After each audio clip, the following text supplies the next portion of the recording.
Vatsimpana etny pasteur Ratovelo Roger. Ivavakantsika tompoko. Amin'ny anaran'i Jesosy Kristy Tompo ilay velona avy any Nazareta, ilay zanakao latokanao ilay nafoniainy teo amin'ny hazo fijaliana. Niombonanay fo amampanay iantso ny anaranao Jesosy, iantsonao fanahy masonao. Amin'izao maraina izao idera sy amin'ny voninahitranao feno. Kalazanao ary ametrakanao amin'ny seza fiandriananay satria ianao ilay Andriamanitray, Tomponay, Mpanjakanay. Sotranao feno ny amin'ny fitahinao anay indray, namezanao anay maraina vaovao. Nazahoanay hery vaovao, nazahoanay finoana vaovao satria mbola noho ny amin'ny famindraponao no natoy izao anay. Makasitraka feno fanahy masonao, makatela ny amin'izay rehetra fandeferanao ny amin'ny adalanay, satria fantatray fa tsy misy afaka mitraka izay manoloana ny fahamarinanao sy ny fahamasinanao. Nefa dia anio ny menao teny vaovao izay azonay manatrika anao indray, atateraka ny asa fanomponanao, ametrahanay ny fiainanay eo ampelantananao. Sotra ny ampanomponao izay notinendrinao indray hitondra ny hafatrao, hamasiny ny teny izay ambara Jesosy, ary ny tokantrano izay mampetrahana anao kosa ankehitriny dia ataterao ny teninao izay nataonao tamin'ny Zakaiosy hoe anio no tonga tao amin'ity tokantrano ity ny famonjeny. Ka na inona mba fanirian'ny tsirairay aby, ataterahanao ny izany Jesosy ho voninahitry ny anaranao. Dia misaotra betsaka Jesosy io, misaotra fanahy masonao. Aleluia, amen. Dia ampitomboana amintsika mandrakariva-trany dia riavana ny fahasoavana mampiadanana avy amin'Andriamanitra iray sy Jesosy Kristy Tompontsika. Ny bokin'ny Romanina toko 7:17 sy ny 4:20 no vatsy ny meny tompo antsika izao maraina izao. Romanina toko 7:17 sy 4:20. Rehefa hita dia ho vakiako amin'ny anaran'i Jesosy.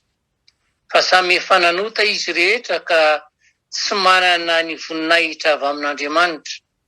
Nefa marinina mamaim-poana amin'ny fahasoavana izy noho ny fanavotana izay ao amin'ny Kristy Jesosy.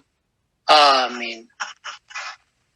Amin'izao andro tena sarotra izao riavana, dia tsy vitsy isika no toa hananan'olona trosa. Eny, mety ny banky mihitsy aza no manana trosa amintsika.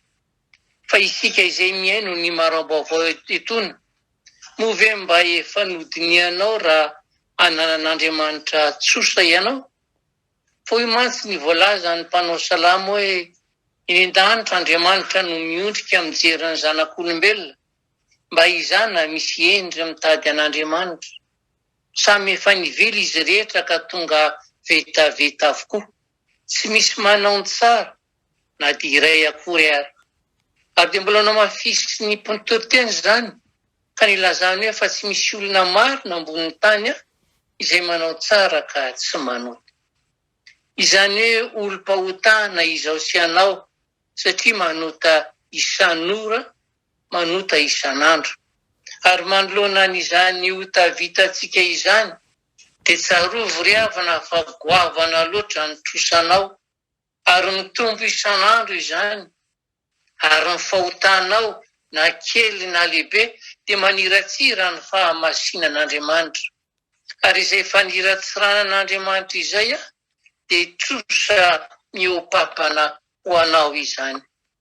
Ary dia mipetraka raha ny fanontaniana hoe inona re no hanorenako an'izany? Asa soa ve? Tsy eken'Andriamanitra hasolo ny trosanao izany. Fahaizana mampahalalana ve? Andriamanitra inge no nanome an'izany. Vola mankarena? Tsy misy dikany any an-danitra izany. Voninahitra ve? Tsy riavana. Raha tsy manana afa-tsy izay ary isika riavana, dia tsy manana na inona, ary ny hafarany dia raiky trosa tanteraka. Azon'Andriamanitra natao tsara riavana ny mamela ny olombelona ao anatin'izany toe-javatra izany, satria tompona andraikitra amin'ny nataony izy ireo. Fa izao, notoloran'Andriamanitra famonjena, fanefana trosa maimaimpona nefa ireto olomeloka ary dia nomeny atsika ny zanany. Ary izay no isotomana ny foa mampanahintsika. Mila mino an Jesosy sy ny asa fanavotana ataony isika mba ho voavela heloka, mba ho afatrosa. Ary dia tsy heverintsika intsony ny fahotanao amin'izay. Ny fahamarinana mantsy no nanaovany an'izany. Efa voalohan Jesosy ry havana ny trosanao. Nefa azadino fa novidiny lafo izany famonjenanao izany. Paoly Paoly ao amin'ny Romanina hoe faniditranao sy ny fonao sy mibebaka no ireketanao fahatezerana ho anao amin'ny andro fahatezerana sy fampisehoana ny fitsarana marin'Andriamanitra izay hamaly ny olona rehetra araka ny asany avy. Ry havana, tsy Andriamanitra no hanao tatitra amintsika amin'ny andro fitsarana izay ho avy tsy ho ela, fa isika no tsy maintsy hanao tatitra aminy. Ary dia tompon'andraikitra ny amin'izay nataontsika sy ny tenintsika mantsy isika. Eny fa na dia ny eritrerintsika aza, tompon'andraikitra tanteraka eo anatrehan'Andriamanitra isika ny amin'izany. Ny zavatra voalohany izay tsy maintsy hampamoahan'Andriamanitra ny olona mantsy dia ny fihetsiny sy ny fanapahan-keviny manoloana an Jesosy sy ny asa-panavotana natao. Raha mihaiky no mpanota isika ka nandray an Jesosy ho mpamonjy antsika, dia ho vonjena isika ka tsy hiara ny fitsarana farany izay tena mafy indrindra.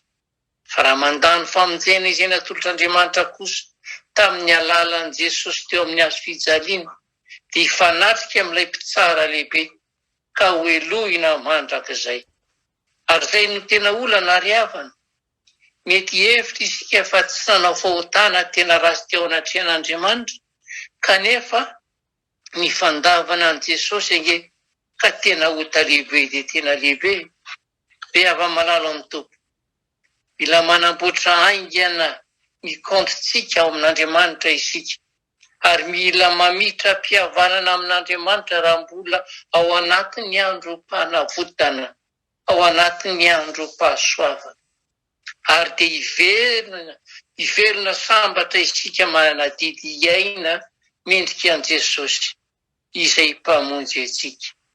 Miandry anao ary Jesosy, miandry anao izy bebaka, anamboaranao ny trosanao, anekenao anazy fa izy no tomponao sy mpamonjy anao. Fa na hoelana ho aingana, tsy maintsy hipetra ny fotoana fitsarana ka ho abaribary aminazy eo, ho hita ny masonao ny trosa izay ananan'ny tompo ho aminao. Amen. Hivavaka tsika tompo. Ry Andriamanitra ray zavatra, Andriamanitra ray zanakary fanay masonao, lehibe loatra le fitiavanao anay ary mbola isaoranay ianao ny amin'ny hafatra izay atolotra ao anay. Satria manoloana ny fiainanay zanak'olombelona dia raiky trosa tokoa izay. Tsy misy manana ny marina izay. Trosa izay tokony hoe fainay izany Jesosy, nefa novidinao lafo, nefa tsy nondrarahinay koa izany. Manoloana ny fitiavanao anay. Ary izay tsy firarahiana izay mihitsy no raiky tapisaka aminay ka ho trosa velona hitsarana anay izany rahatr'izay miatrika anao izay. Misaotra anao feny amin'ny hafatra ao ary dia vonina ny mpanomponao. Anavao indray ny fanoloran-tena, ny famitranana fiainana sy fiarasahana aminao tanteraka hiatrika ny andronay eo am-pelantananao. Fa mandrona an'izany rehetrarehetra izany dia mba mioery, hoe tanjaka meo fahasalamana fianazonay manatanteraka an'izany Jesosy. Hiverina any amin'ilay fitiavana voalohany, mba tsy ho reraka andalana fa tena natrika anao tanteraka. Ireo no vahoakanao, manana ny fahatereniny tsirairay avy. Ianao no malala ny trosambola izay toerany tsirairay, fa fahozany Jesosy amin'ilay rahanao soa. Ary ameo fahasalamana feno, azahoany matoky anao lalandava, dia anao ilay Andriamanitra velona manjaka amin'ny taona rehetra mandrakizay, no hiteny tsy mba olombelona katofo, fa noho ny amin'ny anarako dia ampononika ny fahatezerana. Ka dia voavela ny trosanay ho voninahitsy ny anaranao. Raisoam-pinoana ny tsodranomasina zay omeny tompoanao ry havana. Hitaianao anao Jehovah ka hiaro anao.